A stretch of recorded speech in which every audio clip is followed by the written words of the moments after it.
Selanjutnya, tercatat 26 kasus mutasi virus SARS-CoV-2 ditemukan di Indonesia. Penularannya pun kian cepat. Apa yang bisa dilakukan pemerintah? Simak perbincangan JPM TV bersama Ketua Satgas Penanganan COVID-19 Ikatan Dokter Indonesia, Profesor Zubairi Jurban berikut ini. Pandemi COVID-19 belum berakhir dari Indonesia, kini justru terus ditemukannya kasus mutasi baru dari virus SARS-CoV-2 yang dikatakan memiliki tingkat penularan yang sangat tinggi. Saya akan membahasnya bersama dengan Ketua Satgas Penanganan COVID-19 Ikatan Dokter Indonesia, Profesor Zubairi Jurban. Apa kabar, Prof? Baik. Mengapa ini bermutasi menularkan ke manusia begitu cepat? Oh iya, jadi kenapa bisa mutasi begitu cepat? Kenapa bisa menular begitu cepat? Karena begitu terjadi mutasi ini, ada yang di satu tempat, ada yang double mutasi, maka mutasi ini menyebabkan virus itu bisa bereplikasi lebih cepat. Jadi gini, virus itu kalau bereplikasi kan numpang di tempat inang, di tempat di manusia dalam hal ini. Jadi tidak bisa dia bereplikasi di luar. Jadi begitu masuk menyerang seseorang, tinggal di paru, kemudian kalau ini ternyata varian of concern yang katakanlah yang dari Inggris di awal-awal, maka virus itu cepat sekali replikasinya, jauh lebih cepat dari yang lalu, varian yang lama. Nah, karena banyak sekali virusnya, kemudian ini menjadi relatif jauh lebih mudah menular. Nah, tapi apakah bisa ditangkal dengan masker, dengan cuci tangan? Tetap bisa. Tetap bisa, namun begitu kita lengah sedikit, maka cepat sekali nyebar. Prof, artinya dalam kondisi mutasi yang begitu cepat, yang dilakukan masyarakat adalah 3M yang paling tepat sebagai langkah pencegahan penularan? Iya, iya benar.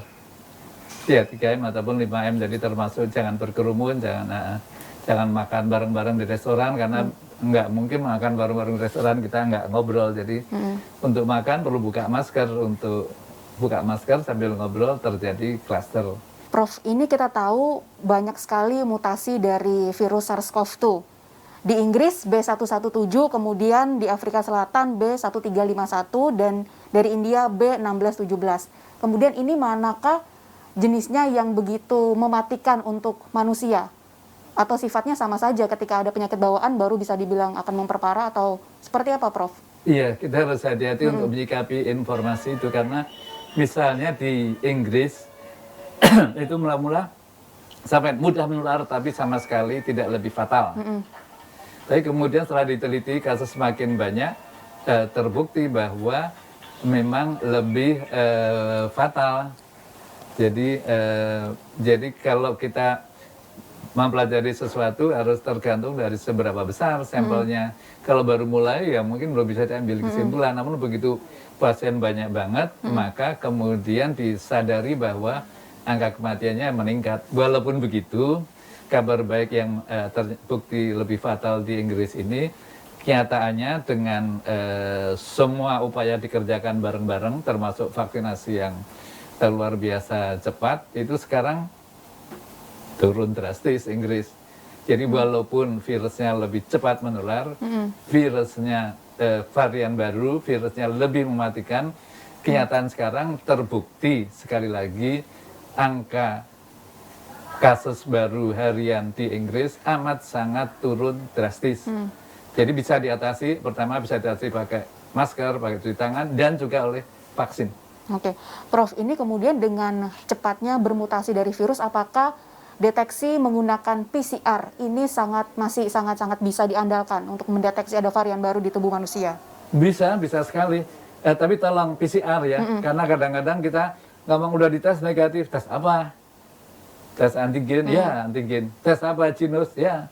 Karena masing-masing tes itu mempunyai sensitivity rate, specificity rate, ada predictive value. Intinya adalah yang terbaik adalah PCR. Kalau positif genus, itu masih harus tes PCR untuk memastikan. Oke, Prof, sekarang kita beralih ke masalah vaksin AstraZeneca ini yang dihentikan sementara oleh pemerintah. Nah, ini yang dihentikan tidak seluruhnya, tapi hanya untuk yang batch CT-MAF547 dihentikan sementara. Nah, ini apakah Prof melihat bahwa vaksin ini jenis ini masih aman atau seharusnya dihentikan semuanya atau memang sudah benar langkah yang diambil oleh pemerintah? Iya, sebetulnya yang diambil satu batch itu adalah untuk suatu upaya kehati-hatian dari pemerintah. Bagaimana sih mengenai vaksin ini, AstraZeneca ini yang saat itu sekarang juga masih sih sedikit heboh baik di Inggris maupun di Eropa. Jadi begini, sekali lagi yang paling banyak data AstraZeneca ini di Inggris. Di Inggris itu yang telah divaksinasi dengan AstraZeneca ada 20 juta lebih. Sekali lagi 20 juta lebih. Kemudian angka yang terjadi clot itu yang membahayakan tadi, itu ada 262. Dari 262 yang meninggal 69. Kalau dilihat dari angkanya, maka angka kejadiannya adalah harus dihitung, tapi kira-kira sih sekitar 10 per 1 juta. Jadi 1 per 100.000, artinya sebetulnya angka kejadiannya rendah sekali. Walaupun begitu, diteliti banget oleh pemerintah Inggris, kemudian disimpulkan bahwa ini ternyata angka kejadiannya lebih sering pada usia muda justru.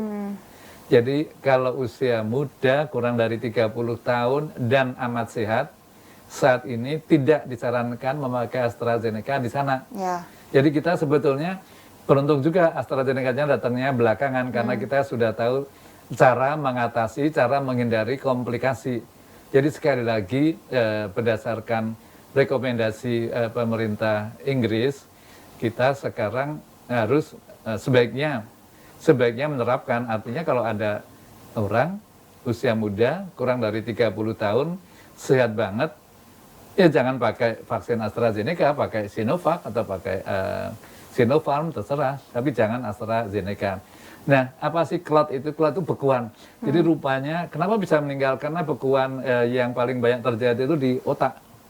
Namanya di pembuluh darah vena sinus otak. Nah, di situ kalau terjadi bekuan bisa menyebabkan semacam stroke berat yang bisa langsung meninggal. Nah, terus bagaimana ngobatinya? Ya kalau di Inggris angka kematian case fatality rate-nya sekitar 20%. Ada sih obatnya yang saat ini dianggap berhasil karena mekanismenya adalah melalui mekanisme autoimun. Jadi obatnya adalah obat imunoglobulin intravena. Ya mahal banget sih. Mahal itu berapa ya, lebih dari 100 juta. Tapi sebagian cukup bisa menolong untuk pasien-pasien itu. Tapi kan lebih baik mencegah daripada mengobati. Mencegah artinya sekali lagi, usia muda, kurang dari 30 tahun, sehat banget, nggak ada komorbid sama sekali, justru jangan pakai AstraZeneca. Ya, tapi itu belum diputuskan pemerintah ya, Prof, karena masih diinvestigasi oleh Itu BPOM. pemerintah Indonesia belum, tapi itu standar Dari pemerintah Inggris dan juga dibahas di beberapa negara yang lain. Prof. Jadi itu artinya saran dari pemerintah lain itu demikian. Dan kita bagaimana ya sebaiknya sebelum ada guideline yang baru yang resmi, ya hindari aja. Kita ikuti aja dulu yang dari negara lain, nanti kita ikuti dari pemerintah setelah dikaji oleh para ahli. Ya, baik. Terima kasih Prof atas waktunya. Sekali lagi ingat pesan dari Prof juga, hati-hati, pandemi belum berakhir, ingat untuk selalu menerapkan protokol kesehatan 3M.